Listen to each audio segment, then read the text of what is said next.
Hi, good morning. நான் தேவா, விழுப்புரம் டிஸ்ட்ரிக்ட்லேருந்து திண்டிவனம் பகுதியிலேருந்து இந்த வீடியோ பதிவு பண்ணுறேன். நாம் இன்றைக்கி பார்க்க போகிற ஸ்டாக் வந்து ஒரு penny stock, northern tennis limited அப்படின்னு சொல்லிட்டு ஒரு டெக்ஸ்டைல்ஸ் ரிலேட்டடான ஒரு கம்பெனி. இது ஒரு டெக்ஸ்டைல்ஸுன்றது ஈஸியாக ஃபெயிலியர் ஆகிற கம்பெனி கிடையாது. அதுவும் இவங்க வந்து ஸ்ப்ளிட்டு போனஸ்ன்னு சொல்லிட்டு ரெகுலராக கொடுக்குறாங்க. அப்படின்னு பார்த்தோன்னா இந்த கம்பெனியோடைய வளர்ச்சி நல்லாயிருக்கு, இந்த கம்பெனியோட ஆக்டிவிட்டீஸ் நல்லாயிருக்கு. அதை விட முக்கியமாக புக் வேல்யூ பாருங்கள், ₹4.17 புக் வேல்யூ இருக்குது. கரண்ட் ப்ரைஸும் ₹4.25 தான் இருக்குது. ஸோ புக் வேல்யூக்கும் ஈக்குவலாக இருக்குன்றதுனால இந்த ப்ரைஸ் வந்து சரியான ப்ரைஸு. இந்த ப்ரைஸ் கீழே இந்த ஸ்டாக்கு இறங்காது. ₹4 கீழே கம்பல்சரி இந்த ஸ்டாக் இறங்காது. எவ்வளோ குறையுதோ பார்த்து இந்த அமௌண்ட்டை வாங்கி வச்சுக்கலாம். வாங்கி வச்சிங்கன்னா ஃப்யூச்சரில் இது ₹100 கிட்ட போகும். ஆல்ரெடி இது வந்து ஒரு ₹100 கிட்ட பிஸ்னஸ் ஆன ஒரு ஷேர் தான். நான் ஆக்சுவலி ஸ்ப்ளிட்டு கொடுத்ததுக்கப்புறம் ஃபேஸ் வேல்யூ 10 இருந்தது, 1 மாற்றினாங்க. அதுக்கப்புறம் தான் நான் இந்த ஸ்டாக் வாங்கினேன். ஒரு 1000 ஸ்டாக் நான் வாங்கி வச்சுருக்கேன் இந்த ஸ்டாக்கில். புரியுதுங்களா? இது பென்னி ஸ்டாக் தான். நான் வாங்குறப்ப ₹7 அந்த மாதிரி ஒரு கட்டத்தில் இருந்துச்சு. ஓகே, நான் உங்களுக்கு ஷோ பண்ணியே காட்டிடுறேன். ஏன்னா நான் வந்து யாரையும் ஃபோர்ஸ் பண்ணி வாங்கலை அப்படின்னு சொல்லிட்டு கிடையாது. புரியுதுங்களா? நான் என்ன பண்ணுறேனோ அதை தான் வந்து உங்களுக்கு சொல்லித்தரேன். எனக்கு கஸ்டமருடைய காசு வந்து நம்மளுடைய காசு போல். பாருங்கள், ₹7.08 ஷேர் வாங்கியிருக்கேன். செப்டம்பர் 2026 1200 ஷேர் வாங்கியிருக்கேன். செப்டம்பர் 2025 100 ஷேர் வாங்கியிருக்கேன். 1300 ஷேர் வாங்கி வச்சுருக்கேன்.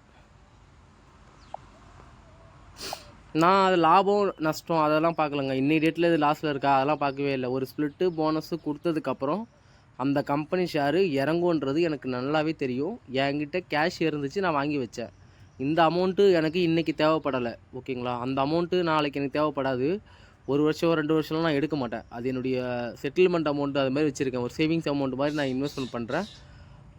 ஒரு 15 இயர்ஸ் 20 இயர்ஸ்க்கு அப்புறம் தான் நான் இதை வந்து கண்டிப்பாக வெளியே எடுப்பேன். புரியுதுங்களா?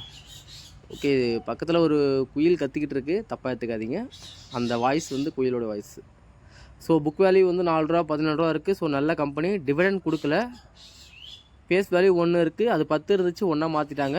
அதெல்லாம் தெரிஞ்சு தான் அந்த கம்பெனியில் நான் 1300 ஷேர் வாங்கியிருக்கேன். குறையுன்றது எனக்கு நல்லாவே தெரியும். என் கையில் காசு இருந்துச்சு. ஸோ நான் அப்போ அதை வீண் செலவு தான் பண்ண வேண்டிய அந்த காசு. அதனால் வீண் செலவு நான் பண்ணிட்டேன்னா அது எனக்கு கிடைக்காது, அப்போ தான் செலவாயிடும். ஸோ அதனால் வந்து நான் அந்த ஷேரை அன்றைக்கி நான் வாங்கியிருந்தேன். இது வந்து ஸ்ப்ளிட்டு போனஸ் கொடுத்ததுக்கப்புறம் இருக்க ஒரு சார்ட்டு. நீங்கள் இது கண்டிப்பாக பார்க்கணும். 6 மந்த்து பாருங்கள், 6 மந்த்து, 1 இயரு. 6 மந்த்து பார்த்தீங்கன்னா ஃபுல்லாக டவுனாக இருக்குது. நான் சொன்ன பார்த்தியா ₹7.08 வாங்கணும்னு சொல்லிட்டு. ஸோ 6 மந்த்துக்கு முன்னாடி தான் நான் வாங்கியிருக்கேன்.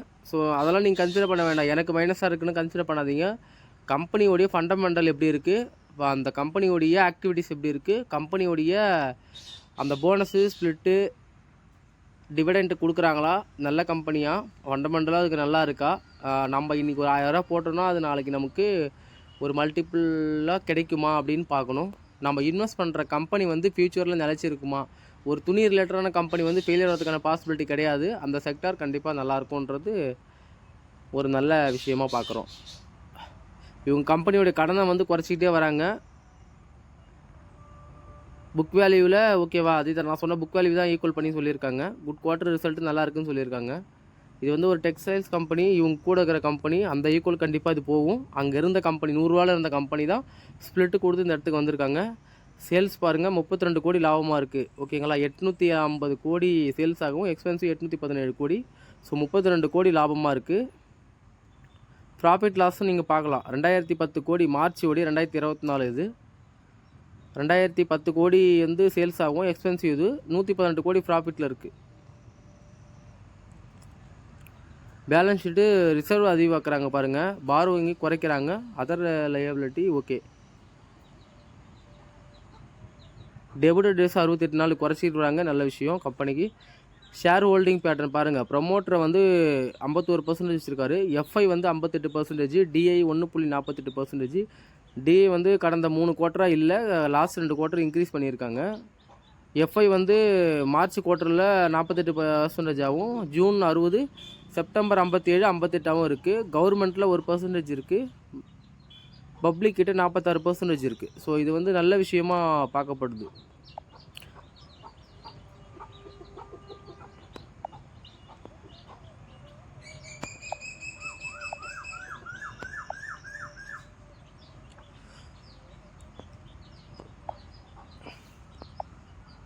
பாருங்கள், இந்த ஷேருக்கு வந்து போனஸு ஸ்ப்ளிட்டு எல்லாமே எப்படி இருக்குது பாருங்கள். டிவிடெண்ட் பாருங்கள், டிவிடெண்ட் கொடுத்துருக்காங்க பாருங்கள். அதுக்கப்புறம் போனஸ் கொடுத்துருக்காங்க. ரீசனாக 2024 ஃபேஸ் வேல்யூ 10 ஒன்றா மாற்றிருக்காங்க செப்டம்பர் மாதம். நான் செப்டம்பர் மாதம் தான் இந்த ஷேர் 7 ரூபா வந்ததுக்கப்புறம் வாங்கினேன். ஸோ இந்த ஷேருடைய ப்ரைஸ் எவ்வளோ இருந்திருக்கு கரெக்டாக சொல்லணும்னா 70 ரூபா இருந்த 78 ரூபா இருந்த ஷேரை அவங்க ஃபேஸ் வேல்யூ ஒன்றா மாற்றிருக்காங்க. அப்போது 7 ரூபா 8 பைசான்னு வந்திருக்கு. நான் அப்போ அந்த ஷேர் வாங்கியிருக்கேன். புரியுதுங்களா? ஸோ இவங்க டிவிடெண்ட்டு ஸ்ப்ளிட்டு ரெகுலராக யூஸ் பண்ணுறாங்க. ஸோ அது வரைக்கும் இந்த இங்கே பாருங்கள், டிவிடெண்ட்டை பாருங்களேன். 2005 டிவிடெண்ட் கொடுத்துருக்காங்க. ஸோ பென்னி ஸ்டாக்கு இது நல்ல விஷயந்தான். போனஸ் 2 டைம் கொடுத்துருக்காங்க, ஸ்ப்ளிட்டு 3 டைம் பண்ணியிருக்காங்க. 2005, 12, 24. ஸோ இந்த 10 வருஷம் கேப்பில் பண்ணியிருக்காங்க. திருப்பியும் ஒரு 10 வருஷம் கம்பெனி நல்லா வளர்ந்ததுக்கப்புறம் திருப்பி பண்ணுவாங்கன்னு எதிர்பார்க்குறோம்.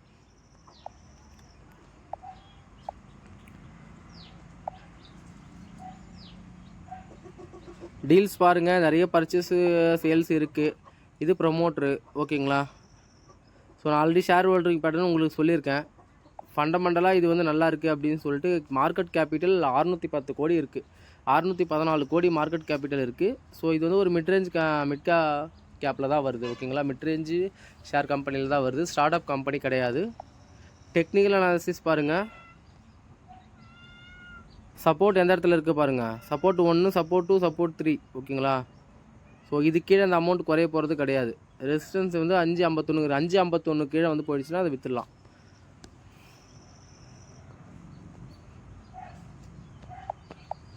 ஸோ இந்த கம்பெனியை பொறுத்த வரைக்கும் 4 ரூபா 26 பைசாவுக்கு இன்றைக்கி டேட் ஷேர் ஆகுது. 4 ரூபா 50 பைசா வந்ததுன்னா 25 பைசா லாபத்தில் ஒரு வேளை உங்களுக்கு பண்ணணும்னு நினச்சிங்கன்னா 25 பைசா ஷேரில் விற்றுருங்க.